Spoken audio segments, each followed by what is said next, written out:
مساء الخير. معانا تقريبا أغلب الأسهم بتاعة البورصة المصرية في الفيديو ده، فعايزكم تطولوا بالكم معايا شوية وتبقوا فايقين كده وانتوا بتتفرجوا على الفيديو. هنتكلم فيه عن التحليل الفني وازاي بنحلل الأسهم، وفي نفس الوقت هي الأسهم اللي معانا دي كلها من طلبات الناس المشتركة معانا على القناة على اليوتيوب. فلو في أي أسهم واقفة معاك أو قلقان منها حطها لي في التعليقات تحت أي فيديو موجود على اليوتيوب وهحللها لك في الفيديو اللي جاي. فركزوا معايا بقى عشان لو في أي فرص شرائية عجباك في الفيديو ممكن ان انت تستفيد منها. يعني ممكن الفت نظرك دلوقتي لفرص شرائية في اسهم كويسة. اول حاجة معانا الشركة الشرقية للدخان، وارجو ان انتوا تتحروا مدى ان الموضوع حلال او حرام، لان انا هتكلم دلوقتي كتحليل فني. ولكن شوف انت الموضوع بتاع انك تشتري في شركة الدخان ده حاجة حلال ام حرام، دي حاجة انت شوفها وتأكد منها بنفسك. فانا هتكلم دلوقتي كتحليل فني بالنسبه لي ان هو سهم شركه وبنحلله. طيب اول حاجه عندنا النموذج اليومي بتاعنا. الاتجاه العام صاعد، في فرصه شراء قويه في المنطقه دي. لو نزلنا على الفريم الاصغر شويه هنلاقي في عندنا هنا فرصه شراء قويه. ده بالنسبه للشرقيه للدخان. طيب قلنا الكلام ده بناء على ايه؟ بص كده معايا، هتلاقي السعر عندك عامل زجزاج، صاعد ثم هابط، صاعد ثم هابط، صاعد ثم هابط، صاعد ثم هابط، الهبوط الصغير ده. طيب نستفيد ايه من الزجزاج؟ اول حاجة ان احنا بنحدد الاتجاه العام بتاعنا. فلو جينا نرسم قناة كده سعرية، السعر هو اللي بيقول اهو ان هو صاعد. ممكن ينزل شوية ولكن بيبقى صعب قوي ان السعر ينزل المسافة دي كلها. فالسعر غالبا بيبقى في المنطقة دي محتاج ان احنا نخش على الفريم الاصغر شوية. فهنخش على الفريم الاصغر شوية عشان نشوف السلوك السعري بتاعه. السلوك السعري بتاعنا ان السعر كان هابط في المنطقة دي اهو، بعد كده مشي عرضي، بعد كده بدأ ان هو يصعد. لو جيت ركزت هنا هتلاقي برضو ان السعر عامل زجزاج، ولذلك احنا قلنا ان هو المفروض الفترة الجاية يكون في عندي صعود. شايف اهو؟ فانت عندك الجزء الصغير ده عمل نفس اللي حصل في المنظر الكبير. فانا عندي الاتجاه على الفريم الصغير وعلى الفريم الكبير في صعود، فهو بنسبة كبيرة قوي هتلاقي في صعود. ولو نزلت على فريم اصغر، ولو اني ما بحبش اعمل كده اهو، انا ما بحبش اعمل كده عشان منظر الشموع اللي بيبقى زي ما انت شايف كده متبهدله كده، هتلاقي عندك برضو حاصل نفس فكرة الزجزاج دي، هبوط ثم صعود ثم هبوط ثم صعود ثم هبوط. طيب وبعد كده ثم صعود. شايف السعر القاعدة أعلى من القاعدة، بعد كده القاعدة أقل من القاعدة، معنى كده إن السعر بدأ إن هو هينعكس لصعود. ده بالنسبة للتحليل بتاع الشرير الدخان. فأنا شايف إن هو الفترة الجاية هيكون صاعد. طبعا الموضوع مش بالسهولة دي، في اعتبارات تانية أنا ببقى مراعيها، ولكن أنا بحاول إن أنا أفهمكم التحليل الفني بطريقة مبسطة شوية على قد ما بقدر. والتحليل على فكرة نسبة نجاحه بتكون حوالي 60-70%. يعني لازم تلتزم جدا بالإدارة المالية، ما تحطش كل فلوسك في شركة واحدة، الموضوع ده غلط. قسم فلوسك على أكتر من شركة. طيب نخش نشوف السهم اللي بعده. وبرده كل الاسهم اللي معانا النهارده الناس هي اللي طالباها، احنا مش جايبين اسهم من عندنا. يعني كل الحاجات اللي احنا هنتكلم فيها الناس هي اللي طالباها ان احنا نراجع لها عليها عشان هم قلقانين منهم شويه. طيب نخش على اللي بعده.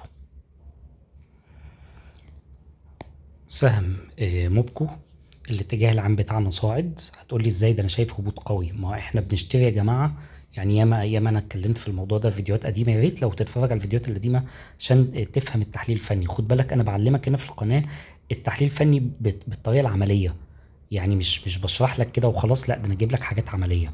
بص عندك ادي الزجزاج بتاعنا اهو، طالع ثم هابط ثم طالع ثم هابط، يبقى اللي جاي ايه؟ طالع بالمنطق. دي اول حاجه. طيب امتى نشتري؟ ما انا ممكن يفضل ينزل عليا شويه.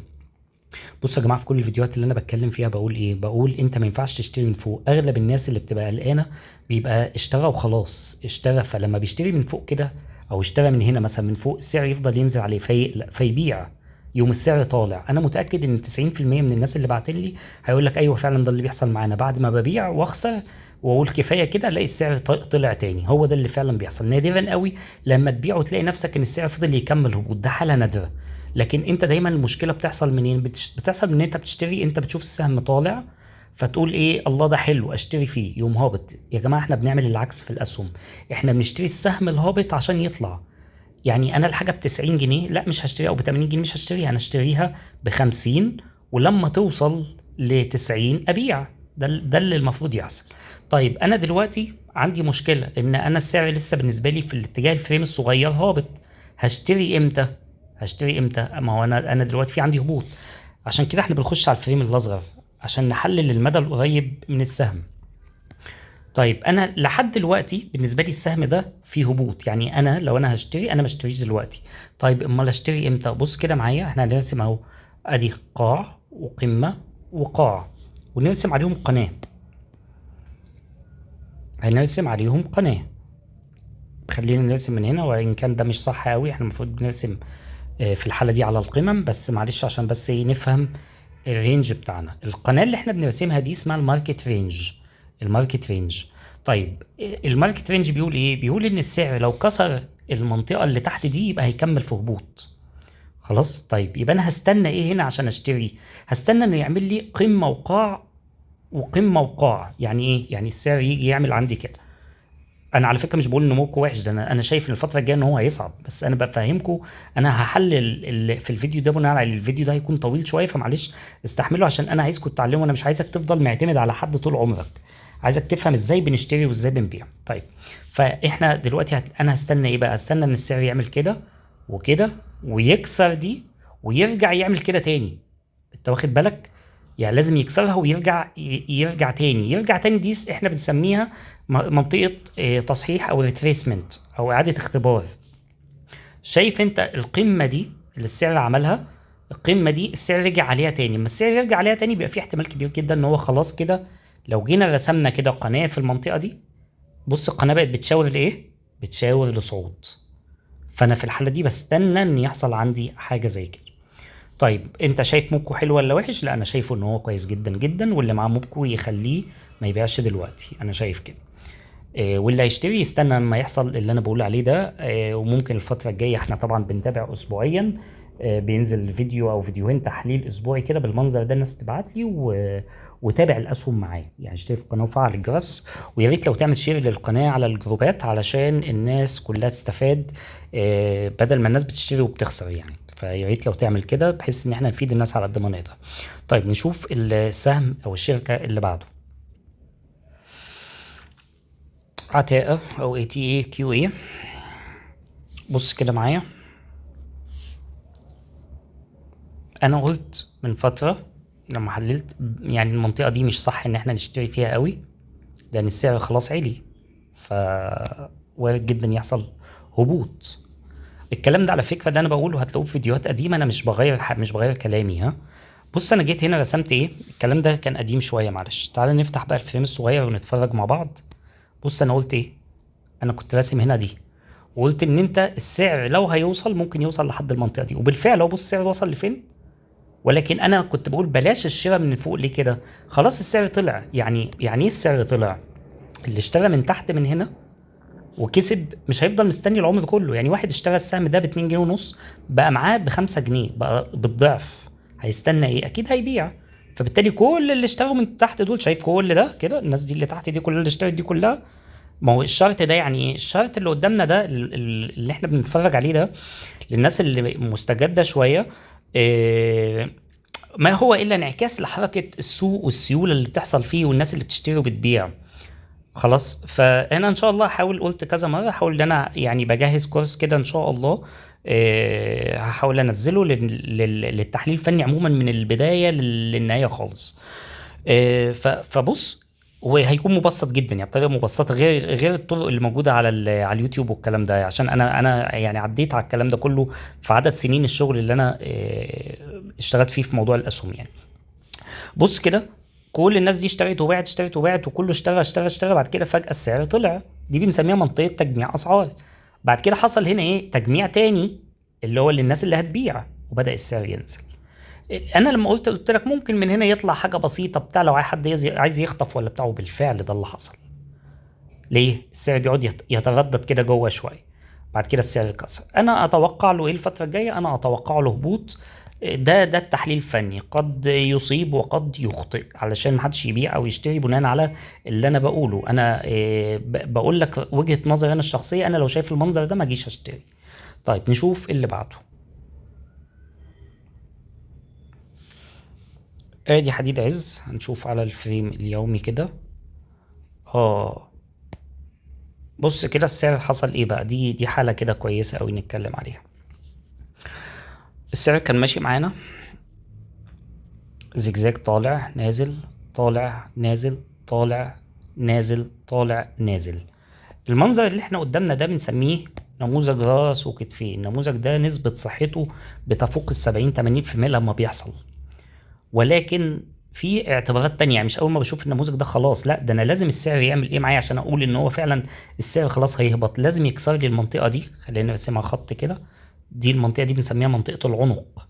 لازم السعر يكسرها ويرجع يرتد منها ويرجع ينزل تاني، ساعتها اقول ان خلاص فعلا هيحصل عندي مرحلة هبوط. ولكن انا ليه هنا مش شايف ان النموذج ده هيصدق؟ يعني هيكون من ضمن ال20% الفيلير او الحاجات اللي هي اللي فيها انه النموذج فشل. بص كده معايا، نفتح الفريم الاسبوعي. الفريم الاسبوعي بقى بيقول ايه؟ بيقول القناه بتاعتي هي اللي انا هرسمها ايه. بص القناه بتاعتي اللي انا راسمها بتقول لي ان الاتجاه العام صاعد. طيب ممكن ينزل شويه، مش بعيد، ممكن ينزل حبه كده لحد هنا ولا حاجه، وبعد كده هيصعد. فالاتجاه العام عندي صاعد، ولكن ده العام، العام يعني على مدار ايه الشهور بقى اللي جايه. ولكن الاتجاه اللي قدامي على المدى القريب لا، احنا في هبوط، احنا في هبوط، في اتجاه هابط. طيب اقول امتى ان انا الهبوط بتاعي يعني ما اقدرش اخش دلوقتي صعود خالص؟ لا، نقدر هنا اقدر.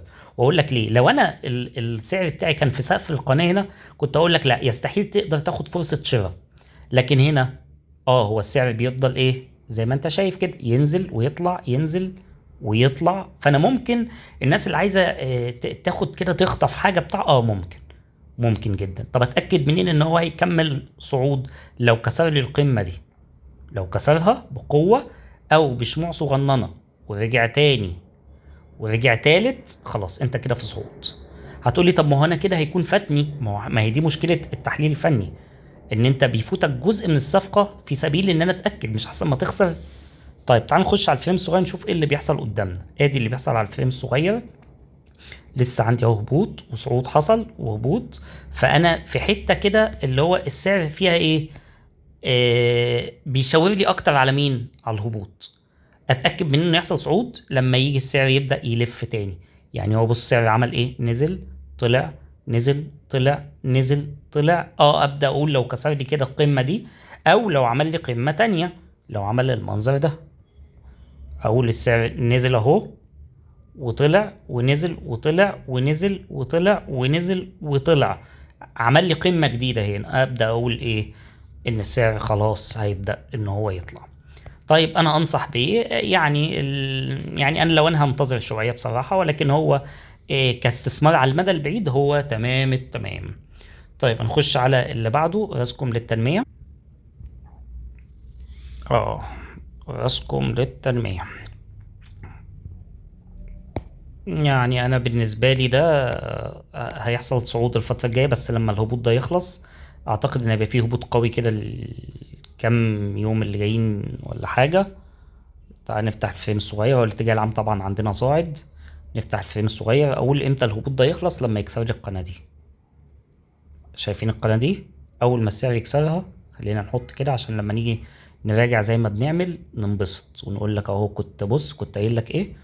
اهو لما يكسر القناة دي، طول ما هو في القناة دي هابط هابط هابط. خلينا حتى ايه، نخلي القناة اقوى شوية كده بان احنا نوسع لها المدى بتاعها شوية.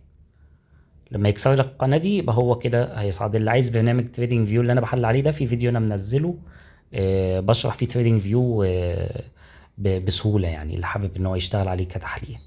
لما يخلص الهبوط ده ممكن ان انت تبقى تبدأ تشتري، ولكن مش من الحاجات الجيدة دلوقتي. مش من الحاجات بالنسبة لي الجيدة، لكن صاعد هيصعد لك في النهاية، هيصعد يعني ما تقلقش يعني.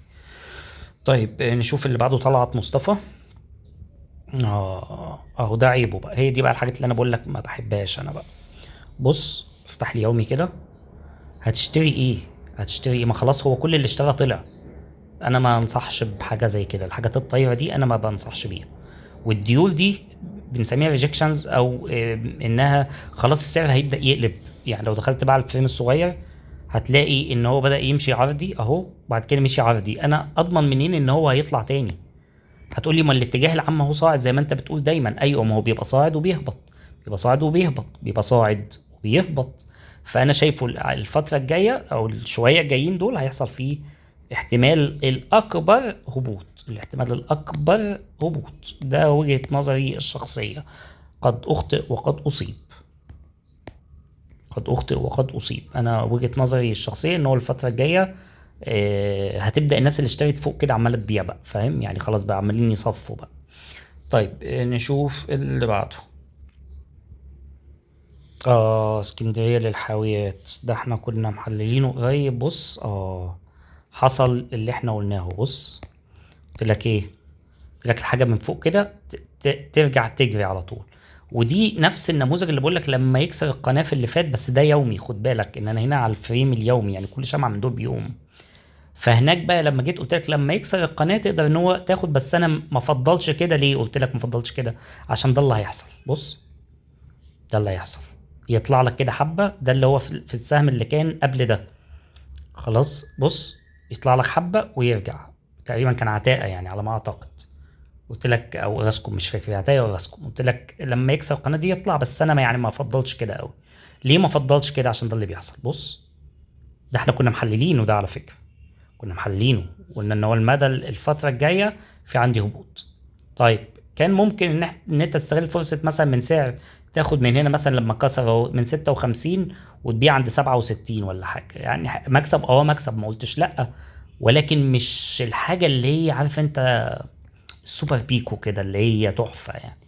بس فعندي هبوط. طب الفترة الجاية ايه بقى؟ لا ده الفترة الجاية صعود. الله ازاي؟ بص الاتجاه عندي ايه؟ صاعد. طب اشتري امتى؟ عشان ده سؤال مهم. بص عندي شموع هنا، دي شموع حاجة اسمها فوليوم، حجم السيولة في الهابط. بص الشموع قوية ازاي. اشتري امتى؟ نرجع تاني على الفريم الساعة. لما يكون لي زي ما قلت لك قمة وقاع وقمة وقاع ويكسرهم ويبدأ السعر يلف. لما تقدر ترسم قناة صاعدة قول ان انا كده هبدأ اشتري. طول ما انا السعر قدامي كده دلوقتي، يعني لو رسمت هيطلع لي ايه؟ بص بص كده. يوم ما ارسم بيقول لي هو السعر اللي بيقول، مش انا. بيقول لي انا هابط. لما يبقى يكسر الكلام ده نقول ان احنا صاعدين. لما ابقى قادر ان انا اعمل كده اقول ان انا صاعد. وما تجيش تشتري لي من فوق، انا بتكلم من بدايتها عشان كلامي يكون واضح. طيب في فرص شراء بس لما زي ما بقول لك لما يكسر هو كويس يعني على المدى البعيد. طيب تعال نشوف اللي بعده. مصر للألومنيوم برضو كويس. برضو كويس. بص كده اهو، انا يعني انا بقى اشتري الحاجات دي. لو جيت رسمت كده مثلا القناة دي، خلينا نظبطها كده عشان الناس اللي بتحب الحاجة متظبطة. بص السعر نازل اهو، انا اشتري الكلام ده اليومي بيقول لي انا صاعد اهو. خلينا من هنا صاعد، بعد كده نزلت، صاعد، بعد كده نزلت، بعد كده ايه؟ صاعد. تعال نفتح بقى الساعة. اهو. دي بقى يعني اتفرج كده معايا، دي بقى الحتة اللي انا عمال اقول ايه لما تحصل لما تحصل. بص نازل طالع نازل طالع نازل، يبقى الفترة الجاية هيطلع. ممكن ينزل شوية، ممكن ينزل شوية. عشان كده قلت لك ايه، لما يطلع ويرجع تاني نبدأ ساعتها نقول ان هو خلاص السعر بقى صاعد. هل انا هنا دلوقتي، نمسح بقى اللي انا عامله ده، هل انا هنا دلوقتي لو رسمت قناة السعر يقول لي انا صاعد فيها؟ لا، يبقى لسه برضه شوية. لازم اتاكد، ولكن عندي كذا حاجه تاكد لي. اتجاه عام صاعد، شمعة فوليوم اهي قوية خضرا اهي بتقول لي ان احنا خلاص، مع ان ده هبوط اهو، بس في شموع فوليوم عمالة تأكد لي ان لا ده في ناس دخلت تشتري، انا عايز اشتري معاهم. فالفترة الجاية انا اعتقد ان هو يكون بإذن الله صاعد. نشوف اللي بعده. بيلتون فريم اليومي زي ما احنا متعودين. ما اعرفش، انا ما احبش كده. كان طاير وهبط يعني، عمل لي راس وكتفين، يعني الحاجات دي مقلقة بالنسبة لي شوية. فلازم بقى نعمل ايه؟ افتح الاسبوعي بقى ونتفرج بقى. يعني لازم ابعد شوية. عارف انت بعمل زوم اوت كده، ببعد عشان اشوف. يعني ممكن لو رسمنا قناة، ماشي اتجاه عم صاعد، خلينا نقيفها كده شوية، مع ان انا مش قادر المس ده قوي. أه بص، هو كويس، هو بيلتون عموما كويس، بس يعني المنظر اللي هو عامله لي ده قلقني. طب اشتري امتى؟ بص انا هعمل لك حاجة اسمها نموذج مثلث. خلينا عشان يبقى واضح كده للناس. لما السعر يكسر المثلث ده او يكسر القمة دي، ممكن نبدأ نفكر شوية. لان هو السعر بص محصور في المنطقة دي. شايف المنطقة دي السعر محصور فيها. بس انا بتكلم على المدى الصغير اللي جوه ده. فانا افضل لما السعر يكسر القمة دي، ممكن تبدأ تفكر شوية. اتجاه عام صاعد وكويس وكل حاجة. السعر يعني صعب قوي ان هو ينزل لك مثلا ل 2 جنيه، هو ب 3 جنيه صعب ينزل لك ل 2 جنيه، اللي هو يعني مش هيبقى فيه شركة ساعتها، فاهمني؟ فده يعني بالمنطق، لا انت لو اشتريت دلوقتي هو كويس، بس انا افضل يكسر القمة دي. اتجاه عام صاعد، اتجاه عام صاعد، بس يعني لسه شوية، فاهم؟ لسه شوية. يعني هو السعر نزل وعمل لي قمة، ونزل وكسر القمة دي وعمل لي شموع ريجكشن. بص، بالنسبة لي الكسر ده بيبقى فيك، ده مش كسر. انا الكسر اللي اعتمده لما تبقى شمعة قوية كده، الاقي شمعة خضراء معدية، ده الكسر اللي اعتمده. انا ده ما اعتمدوش. بس فما انصحش بيه قوي دلوقتي يعني، لكن لو انت فيه خليه، هو كابلتون كويس. طيب خلينا نشوف اللي بعده. اموك. مم، اموك نفس فكرة بيلتون تقريبا. بص كده، احنا نفس فكرة بيلتون. اه يعني خلينا بقى نشتغل على الفريم الصغير بقى، عشان نقدر ان احنا نتكلم يعني. يعني شايف انت خش كده على الساعة ونتفرج. بص كده، أنا الاتجاه عندي على الساعة هابط. شايف القمة دي لما تتكسر نقول يا صعود. لحد دلوقتي انا بالنسبة لي هو لسه بيهبط بيهبط بيهبط. ممكن يطلع شوية ويهبط تاني على فكرة. لما يكسر القمة دي، يعني ما يكسر سعر 10 جنيه ده، ولا 10 جنيه ونص كمان، ما يعدي 10 جنيه ونص، ممكن ابدا ان انا اشتري. هتقول لي طب ما انا كده فاتني نص جنيه. هو التحليل كده، ما اقدرش اشتري وخلاص يعني، زي ما حصل هنا. بص كده اهو، لما كسر ده صعد شويه وعمل لك شموع، دي اللي انا بقول لك ما بعتمدهاش اهو. بص اهي اللي فيها ديول دي، عمل لك شويه شموع فيها ديول وقام جاري تاني. ليه؟ عشان انت اشتريت على اساس كسر فيك او كسر كاذب. طيب كسر كاذب ازاي؟ ما انا عندي شموع قويه هي خضراء. اشمعنى ده كسر كاذب؟ عشان كده بنرجع تاني نقول ان احنا تعالى نرسم قناه. بص كده عشان الحته دي مهمه قوي، معلش. كويس انها جت، كويس انها جت. بص انا هرسم قناه اهو على ده. بص انت شاري منين؟ مش من ارضيه قناه. خلاص، عشان كده بقول لك لما من هنا يكسر بشموع قويه نبدا نفكر من المنطقه دي. طيب بص كده معايا، تعال نشوف. ادي نزل اهو السعر وعمل قمه، ونزل وعمل قمه، وقعد يلف هنا، وبعد كده كسر اهو بالقمه دي. اول ما كسر القمه دي حصل ايه؟ السعر بدا يصعد، لانه كذا حاجه متوافقه مع بعض، مش حاجه واحده. يعني الموضوع مش كسر قمه وخلاص. ده انت كسر قمه منين؟ ما انا ممكن يبقى السعر فوق كده ويكسر لي قمه، اجي اشتري هلبس، فاهمني؟ اهو اهو ادي قمه اهي، والسعر كسر، حصل ايه بعدها؟ هبوط. لكن اللي تحت ده بقى لما يكسر، بص عمل ايه؟ السعر فضل يمشي عرضي شويه، بعد كده حصل صعود. وخد بالك الاسهم عايزه شويه صبر. خد بالك الاسهم عايزه شويه صبر. طيب نشوف اللي بعده. التوفيق. ATLC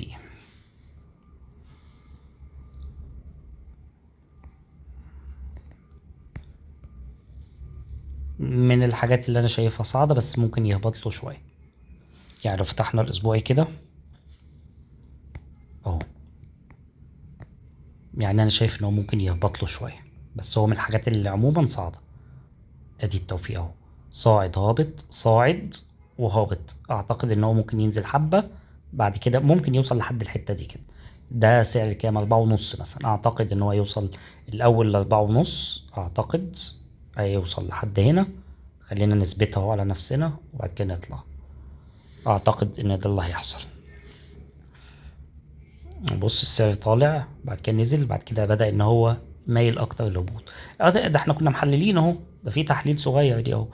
ادي الفكره اللي كنت بقول عليها اهي، لما يكسر لي القمه دي. بص لما كسر القمه دي حصل ايه؟ حصل عندك صعود اهو. خلينا ننزل على فيلم صغير عشان تبان. ده احنا كنا محللينه اهو. بص انا كنت قايل لما عندك كل ده هبوط اهو، قلت لما تكسر دي هيبدأ يصعد اهو. كسر دي حصل عندي صعود، بس المنطقة طبعا مش صح قوي. بالتالي بعد الصعود يعني اللي بيعمل ده بيعمل حاجة اسمها سكالبنج، ممكن تبقى تعمل سيرش عليها كده، انه بيخطف. فاهمني؟ الحاجات دي فيها خطف، فصعد لك شوية ما قلناش لا، بس بعد كده يحصل هبوط. فانا افضل انك تستنى شويه، يعني رايي الشخصي لو هتشتري استنى، لان انا لحد دلوقتي السعر لو جيت رسمت له القناه اللي احنا بنحبها ايه، بص اهي، هو بيقول لي انا هابط. بص قناه بتشاور لفين، قناه بتشاور لتحت. لحد دلوقتي هو بيقول لي انا هابط. إيه برسم القنوات دي بناء على ايه واني قمه فيهم؟ طب ما دي قمه ودي قمه، ارسم على مين فيهم؟ والكلام ده هو ده اللي احنا ممكن نقوله ان شاء الله في الكورس اللي هننزله. طيب نشوف اللي بعده. برايم القبضه،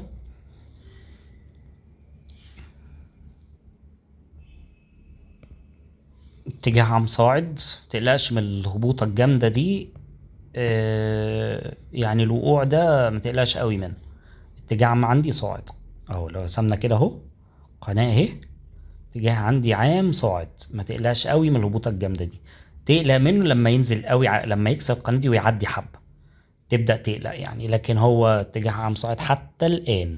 طيب الفريم الصغير، لا أنا الفريم الصغير لسه ما اشتريش، الشمعة لسه بتجري معايا، في عندي قوة هبوط. أقلق إن أنا اشتري دلوقتي للي لسه هيشتري، للي لسه هيشتري. لكن تقلق اللي شاري بقى يقلق امتى؟ لما ينزل له هنا عن سعر 60 كده ولا يكسره له، دي تبدأ إن أنت إيه تقلق شوية. بالنسبة لي أنا يعني ما اشتريش دلوقتي، لكن هو صاعد الفترة الجاية. المفروض لما يخلص الكلام ده ويبدأ يلف زي ما قلنا، يبدأ السعر يلف، يبقى خلص هبوطه. هو لحد دلوقتي اتجاه عام صاعد، لكن في الفترة ده على المدى البعيد يعني. على المدى القريب أنا في هبوط، وهبوط قوي كمان، وهبوط قوي. أنصحك تنتظر شوية، يعني ما تتسرعش في إن أنت تخلص منه. هو على المدى العام قوي. احنا على فكرة عندنا قاعدة اسمها احترام الكبير، دي قاعدة في حياتنا عموما. نفس القصة عندنا هنا في الأسهم، احنا هنا بنحترم الكبير. الفريم الكبير عندي أبدى وأولى من الصغير. الفريم الكبير اللي بقاله من سنة، من أول أهو إبريل ولا بتاع 23 لحد دلوقتي، بقاله سنة كاملة صاعد. فلما يجي يهبط لك في شهر ولا بتاع ما تقلقش منه. فهمت احنا بنفكر ازاي؟ طيب نشوف اللي بعده. النساجون، ده كنا محللينه. واتفرج اتفرج، بص يا باشا، ده اللي احنا قلناه. بص كسر القناة دي، شايف القناة اللي احنا كنا عاملينها الصعود الصغير ده؟ كسرها اهو. بس لما جه يكسرها بقى عمل ايه؟ تعالى بقى نتفرج، تعالى نتفرج. نشيل ده، احنا كنا متوقعين اهو ان هو طول ما هو ماشي جوه القناة دي هيبقى صاعد. هو جه كسر القناة، هل كسرها على طول يعني؟ لا، بيبقى فيه مؤشرات ودلائل. ادي القناة بتاعتنا، بص السعر عمل ايه؟ طلع نزل، طلع نزل، طلع. شايف بدأت القمم دي تتساوى، نزل طلع، القمم متساوية، كسر القاعدة، عمل ايه؟ جري. فانا لو انا شاري على اساس القناة دي، عشان كده احنا ما بنشتريش على اساس يعني ما بيجيش اقول لك ارسم قناة واشتري على طول، لا، كذا حاجة مع بعض. المرة التانية لو انا شاري على القناة دي، انا كنت لما لو خلينا نرجع كده عشان نتفرج سوا على اللي انا كنت عامله اهو. ده اللي انا عامله، قلت لما يجي هنا ينزل لحد هنا هيطلع اهو. هو فعلا نزل، مش شرط على فكره انا بتوقع يعني نزول، لكن هو نزل هنا اتاخر شويه. الكلام ده يا جماعه ما حدش يعني يقف فيه على الواحده. ده تحليل، ده تحليل عشان الناس اللي لسه مش فاهمه وفاكره ان التحليل ده يعني ان انت هتقول انه يكون فيكون. طبعا ده مستحيل يعني. احنا بنتوقع، الموضوع بيبقى لو احنا عارفين 100% ان هو هيصعد كان زماننا عملنا ملايين. دي كلمتي يعني، احنا بنتوقع وبنشتغل، بنجتهد يعني. طيب بص اهو نزل السعر، خلينا في التانية. نزل السعر لحد هنا، وبعد كده ما طلعش زي ما انا قلت، هو طلع لحد هنا بس، وبعد كده لقيته ان هو وصل لحد هنا. بدأت القمم والقيعان تتساوى. انا هنا اقلق، انا هنا اقلق. هستنى انه يطلع تاني وابيع. لو انا هستنى انه يطلع تاني وابيع، وخصوصا عمل لي شموع ايه دي ولاي. شايف الديول دي اللي هي الريجكشن اللي قلنا عليه؟ انا كده خلاص بدات ان انا عندي كذا حاجه بتقول لي ان هو هيبدا يعكس. خلاص، فعندي هبوط قوي حاصل دلوقتي في النساجون طبعا، عشان كده اللي شاري الان. لكن انا بقول لك هيحصل صعود، الاتجاه العام صاعد، وانت في ارضيه قناه. ده اللي عايز يشتري انا شايف كمان انه يشتري، انا شايف ان هو يشتري، بس امتى؟ لما الهبوطه دي تخلص، لما نخش على الفريم الصغير كده وابدا الاقي ايه، انا عندي هو عمل لي قمه اهي ونزل. لما يعمل لي قمه جديده وقاع ويكسر القمه دي نبدا نقول يلا نشتري. يعني هو دلوقتي نزل طلع نزل، لو كسر القمه دي على طول ماشي، خلينا نمسح بس العك ده. لو كسر القمه دي على طول ماشي نشتري. طب ما كسرهاش على طول، وده اللي غالبا هيحصل، هيقعد ينزل حبه ولا بتاع، هيعمل لك الاول قمه جديده وقاع قد القاع اللي قبله، بعد كده يكسر لك قمه جديده، هنا تبدا تشتري لما يحصل ده. طيب نخش اللي بعده. لكن هو على المدى البعيد صاعد، يعني ده حاجه بنسبه 80% هتحصل او 75%. نشوف اللي بعده. سهم فوديكو، يلا بينا.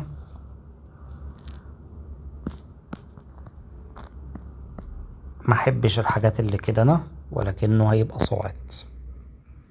اتجاه عام على اليومي صاعد، هينزل لك، ممكن ينزل لك حبة ولا بتاع، ما تقلقش منه. انا ما بحبش الحاجات اللي فيها كده، بس هو هنا عندي هيصعد. هنفتح الفريم الصغير ونتفرج اهو. الفريم الصغير بيقول ايه؟ بيقول لي دي قمة ودي قمة، شايفهم؟ بيقول لي انا لسه جوه القناة الهابطة. لما يبقى يخالف بقى القناه الهابطه دي ويخرج براها نبدا نقول صعود، او لو جه عند الارضيه دي وعمل القمتين اللي متساويين مع القاعين اللي متساويين وكسرهم لصعود، ساعتها اقول ان انا صاعد. بس دي الحالتين اللي اقول فيها ان هي صعود. ده عندي اللي نازل ده ممكن يعني للناس اللي فاهمه بقى، يعني ما تعملش كده انت عشان ما تخسرش يعني. للناس اللي فاهمه ساعات لو كسر القناه دي احنا بنستعجل كمحللين فنيين. بنستعجل ليه؟ بنستعجل لان انا عندي هنا قاع، فبالنسبه لي لو كسر القناه دي يعني ده قاع. انا بفهمكم احنا بنفكر ازاي. فبالنسبه لي لو كسر القناه دي خلاص، هو كسر عندي هنا قاعين متساويين والسعر على اتجاه عام صاعد، وهنا دي كانت قناه هابطه وكسرها. فبص احنا بنأكد بكام حاجه.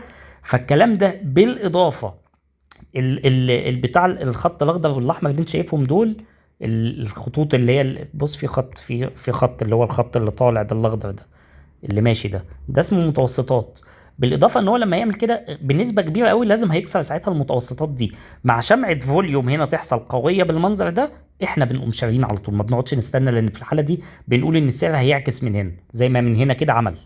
بص من هنا كسر المتوسطات اهو، بص تعالى بص معايا كده اهو، السعر كان نازل اهو، جه هنا وكسر المتوسطات بشموع قويه، فوليوم قويه اهي، بالتالي السعر طار من عندها، ما استناش انه يوصل لتحت. ده اللي بيعمله المحترفين، انا بس بفهمكم احنا بنفكر ازاي بحيث ابقى اديتك معلومه بالمره. طيب نخش على اللي بعده.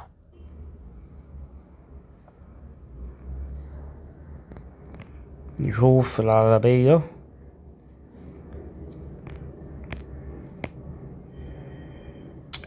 صاعد الفتره الجايه، صاعد الفتره الجايه، مع ان انا ما بحبش الشرط اللي بيبقى بالمنظر ده في التحليل الفني، بيخيش ما اضحكش عليكم. يعني الحاجات دي احنا بنعملها تحليل مالي بقى وبتاع، بس هو يعني اللي انا شايفه الفترة الجاية صاعد اهو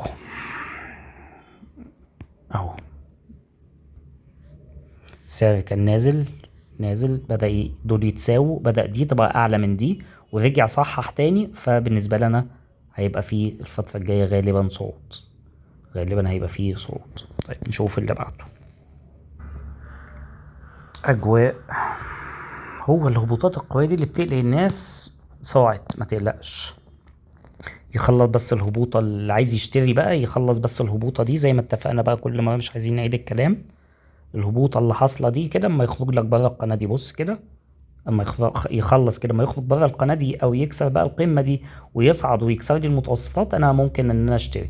لكن انت استنى اما يخلص الهبوطة اللي نازلة دي، هيطير ان شاء الله معاك. هيبقى اول هدف عندك مثلا 77 او 76. وما تنساش ان الاسهم استثمار، يعني اشتري وابيع وابيع واشتري، والكلام ده ليه اصوله، مش اي حد يعمل المضاربات دي، ليها اصولها وليها حاجه اسمها اداره ماليه وقصه كده طويله.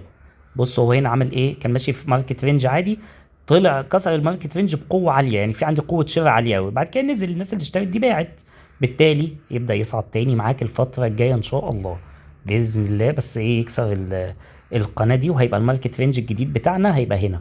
فعشان كده بقول لك، لان دي اخر قمه حصلت عندي، فبقى عندي دي قيعان مع بعض، ودي اخر قمه، فبالتالي السعر على الاقل قوي هيعدي القمه دي، ولكن ايش عرفني انه ممكن يوصل لها ويرجع يلف يبقى يساوي القمتين. فعشان كده انا بقول لك انت تشتري، يعني في الحاله دي تبيع اخر حاجه عند القمه بتاعتك دي عند 75 ولا حاجه، تبيع، تكسر لك بس القناه الهابطه دي ان شاء الله. طيب نشوف اللي بعده، سيدي كفير.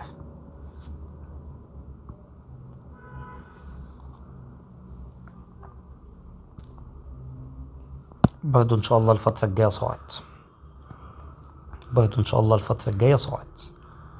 خدوا بالكم الهبوطات اللي حصلت دي لمصلحه الناس اللي جايه تشتري دلوقتي، بس استنى ايه، استنى ما الهبوط يخلص كالعادة، استنى ما السعر يخرج لي بره القناة الصغننة دي، ما يبدأ يخرج براها نبدأ نقول يلا يلا شراء. لكن اتجاه عام صاعد، اتجاه عام صاعد دي انتوا اللي شايفين اهو، السعر صاعد اهو. طب ما هو نزل هنا ماشي، ما هو بينزل ويطلع، بينزل ويطلع، ده طبيعي، ما تقلقش يعني، ما تقلقش ان شاء الله خير يعني. اللي بعده قاهرة الدجاج، نفس القصة، نفس القصة. خلينا نشوف كده.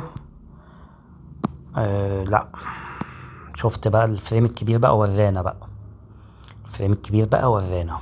يعني الاول انا شفت من الصغير قلت نفس القصة، لا انا بالنسبة لي ده اللي حاصل عندي. في غالبا الفترة الجاية هيبقى بالنسبة لنا ممكن يبقى هبوط، يعني حتى لو عدلنا القناة على المناطق دي كده برضو نفس القصة، غالبا الفترة الجاية هبوط. يعني انا لو اشتري استنى ما ينزل بصراحة، يعني حاجات الطايرة دي انا ما بحبهاش، يعني الحاجات الطايرة دي انا ما بحبهاش. أنا بالنسبة لي هو دلوقتي صاعد اهو، هيفضل يصعد اكتر من كده وارد، طبعا وارد، وارد يكمل، بس انا اضمن منين بقى؟ لكن ابقى ضامن انه هيصعد لما انا اشتريه من سعر رخيص، يبقى مهما نزل علينا خدته كأنه في سعر متوسط. طب نزل خلاص مش مشكلة يرجع تاني، لكن كده انا شاريه غالي قوي، اللي اشترى من هنا ده يعني حرام عليه، شاريه غالي قوي ب 12 جنيه، طب ما ممكن ينزل ل 7 جنيه تاني. فاللي اشترى ب 7 جنيه لو نزل عليه 2 جنيه 3 جنيه ورجع تاني يبقى تمام، لكن اللي شاري ب 12 لو نزل عليه 7 جنيه هيقعد دلوقتي يبكي. فانا بالنسبه لي ما اشتريش حاجه طايره كده بصراحه، مش بصراحه ما مش حلو يعني بالنسبه لي، بالنسبه لي انا يعني، انت حر يعني. طيب نشوف اللي بعده.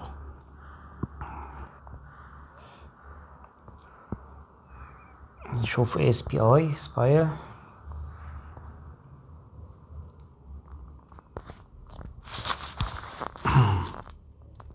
بص شفت الحاجات الطايره بتعمل ايه، بص اللي اشتغل من فوق ده حصل له ايه، ده للراجل بتاع القاهره الدواجن، ما برضو مش حلو، برضو مش حلو دلوقتي، لسه مش بالنسبه لي مش عاطفي. حتى على الفيلم صورة هتلاقي شموع قوية أوي حمرا كتير، يعني دخلت أنا على الساعة أهو دلوقتي،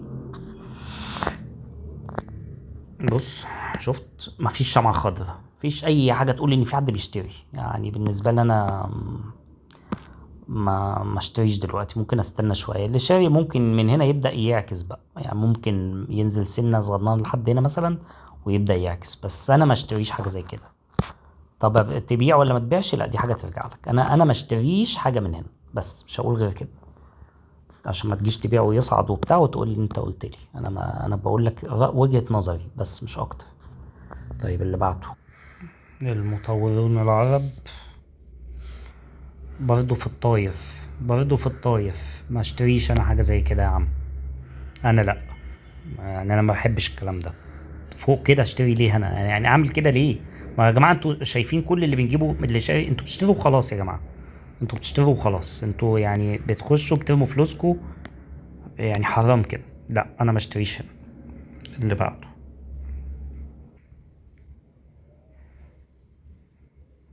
بص اللي فوق اللي اشترى طاير فين في الكابلات، بص شفت الوقوع اللي حصل، شفت الوقوع اللي حصل، وده على فريم كبير كمان الوقوع ده انت يعني مش عارف اقول ايه، برضو ده مش حلو، برضو ده بالنسبة لي انا مش حلو. كل اللي اشترى فوق يعني اللي اشترى من هنا يقعد يستنى ايه، واحد شاري بجنيه الحاجة وصلت له 4.5، يعني 450%. انت مستني منه ايه تاني؟ هيصعد ايه تاني؟ ما اللي من هنا بقى ده الحته، الناس اللي بتشتري من فوق ساعات اللي بقول ايه ممكن يكمل، بس انت مش ضامن بقى من هنا مره كمل، طب مره اشتريت من هنا وقع، لكن من تحت انت عارف انه لازم هيصعد. انت شاري بص من تحت لازم هيصعد.